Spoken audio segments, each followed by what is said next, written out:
But first up, he is a longtime confidant of our current president and now author of The Making of the President, 2016, How Donald Trump Orchestrated a Revolution, Donald Trump's albino assassin, Roger Stone. Roger. Now, you don't mind that I call you his albino assassin, do you? No, comrade. Okay. I mean, Bill. Okay, well, let's start with that, because we've known each other a long time. I know you'll be straight with me. It looks like Donald Trump and his crime family were installed by Russia to loot and destroy America.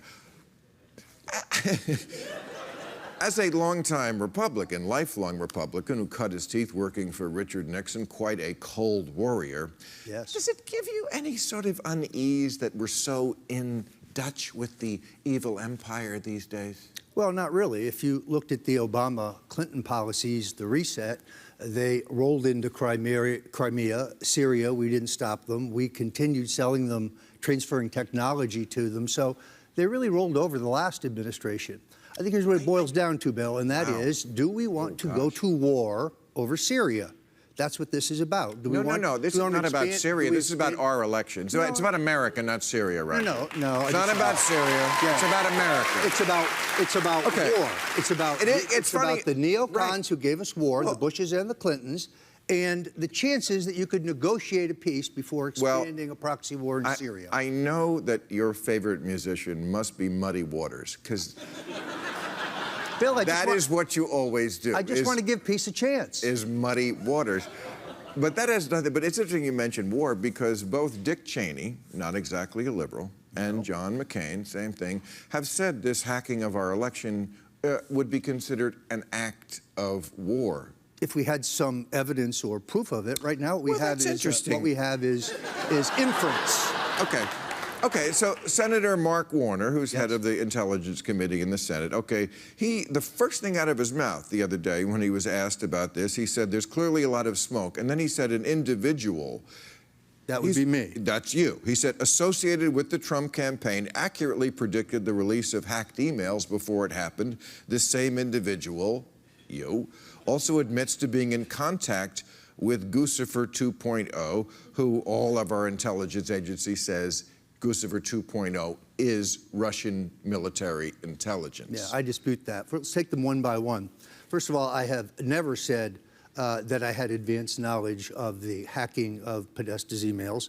There's no quote from me. Well, you said his time in the barrel is coming up. And there's been over 100 stories written from that time to Election Day about his business dealings in Russia, bank deals, gas deals, and others. That's what I was referring to, including a long piece I wrote on myself on October 13th. Okay, but this Guccifer. The inference that Guccifer, that my Twitter exchange with Guccifer constitutes... Well, not Twitter, direct mail. No, direct mail within the Twitter system. Okay, but it was not supposed to be public. But it is public because I released... because you chose to make it public. I released it. No one else released it. I released it. I don't think that's true. That is absolutely true. I think you released it after it became public. I released it after it became known it existed, which could only be known... Okay.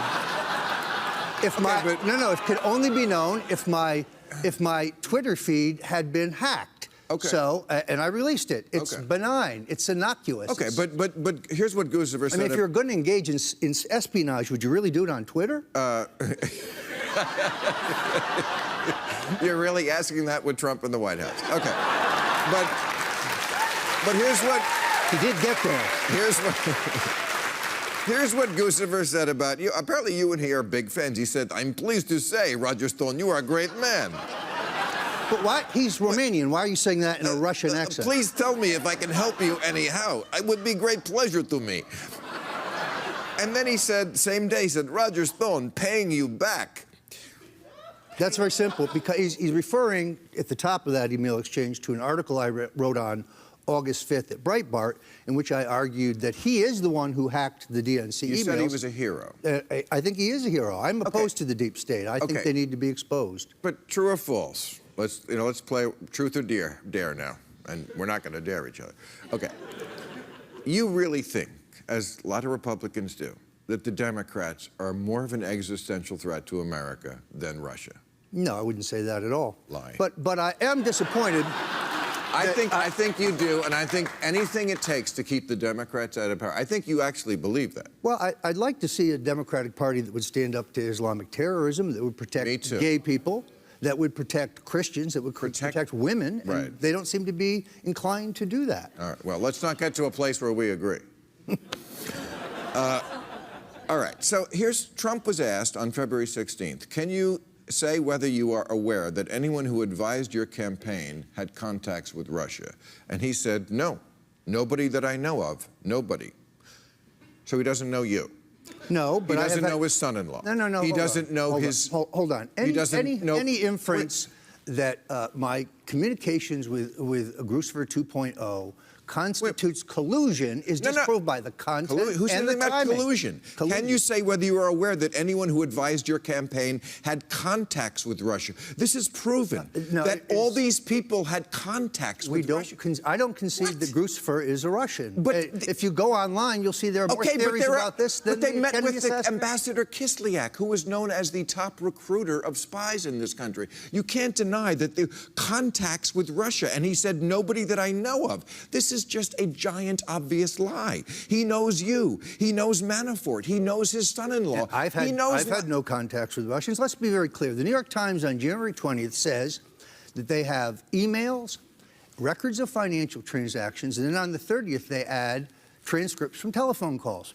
Okay, where are they? Produce them. Let's see them. Let's hear them. But we have meetings. Michael Flynn is right now asking for immunity because he had contacts with Russia. Well, Trump knows Michael Flynn, so that's a lie. Let's talk about Michael Flynn. He says he has a story to tell. Tell me a story. What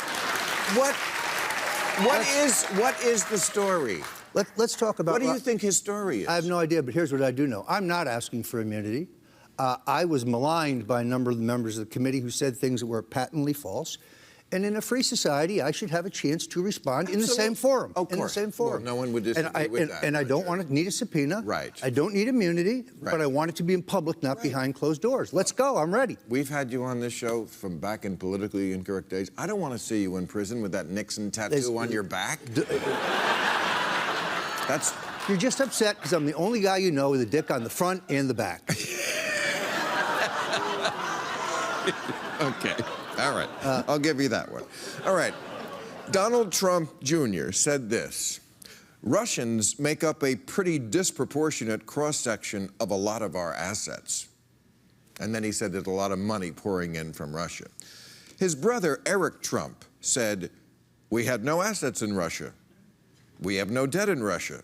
I think we held a Miss Universe in Russia. Like he doesn't know that. Okay, this is called not getting your story straight.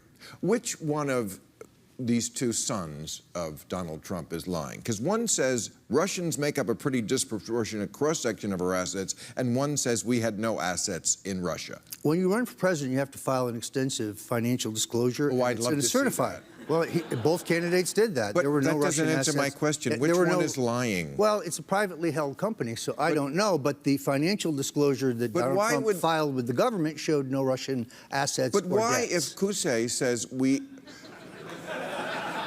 have a pretty disproportionate cross-section of assets, would Uday say we have no assets? He also said we don't have any properties in Russia. Yeah, Russia has properties here, like the White House. Okay, so let's move on. A guy named Clinton Watts, he used to be with the FBI, said this week, if you want to get to the bottom of this, follow the trail of dead Russians. And there have been a lot of dead Russians lately, people who have knowledge since all this came out about the hacking and so forth. Now, you don't really plan to sit there and tell me Putin wasn't responsible. A guy was thrown out of a window. That doesn't happen just because he slipped on the butter knife. Well, we had a defense secretary Forrestal that happened to. So, look. What? The answer here is full disclosure. Let's let the president order the release of all documents pertaining to alleged collusion with the Russians. But you said you yourself were poisoned. Yes, I think I was.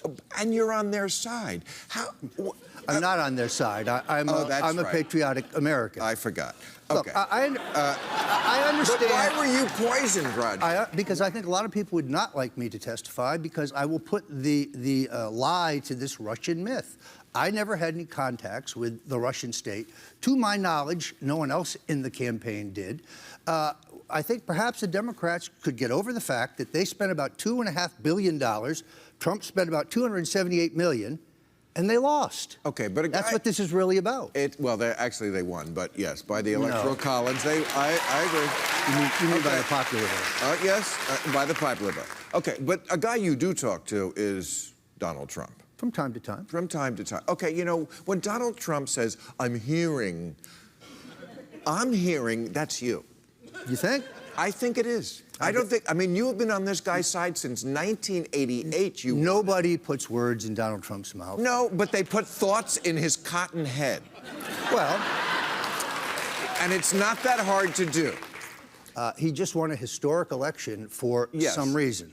Okay. And the reason is not Russian collusion. Certainly that was in the mix. We found out this week that 1,000 Russian trolls were putting fake news stories about Hillary Clinton out there. Who told us that? The CIA?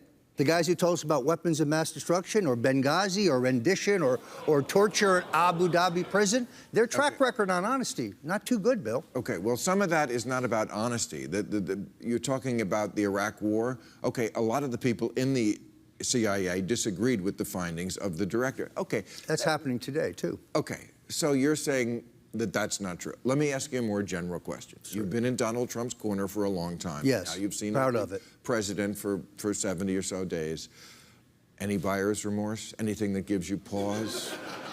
You know, for the first year of his presidency, first 2 years, the courts and the Congress thwarted everything Franklin Roosevelt wanted to do. You can't judge the Trump presidency on a couple months. Okay. I think his voters want to see him to continue to fight for the things he said that he would fight for. It's not that the travel ban gets knocked down, it's that he keeps trying to pass it. That's important. Steve Bannon once said that we're in the trouble we are in because of the 60s culture of narcissism.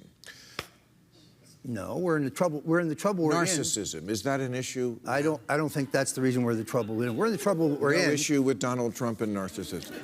I don't think that's the overriding national problem. We're in the trouble that we're in because the Bush, Clinton, Bush, Obama continuum, the neocon continuum, has gotten us endless war, erosion of our civil liberties, massive debt and spending, spying on us, and a foreign policy that's incoherent. All right, let's end on a positive note. There's an issue we agree on, another one, marijuana. Yes, indeed. You think Jeff Sessions is wrong? Completely wrong. To be such a hard ass on marijuana. Is that because you yourself are a Roger Stoner? Only when I'm in the states where it's legal. Okay, well, this happens to be one of them. We looked at our log. This is our 420th show. Yes. 420. So we have a cake coming out later. Would you do me the honor of bringing out the 420 cake? I would be happy to. Candidate Trump said that we should let the states decide. He was absolutely right. He needs to get his attorney general back on his word. Great to see you. Thank you, Roger Stone. I wish you good luck with your testimony. Roger Stone, everybody. There he goes. Let's meet our panel. Okay.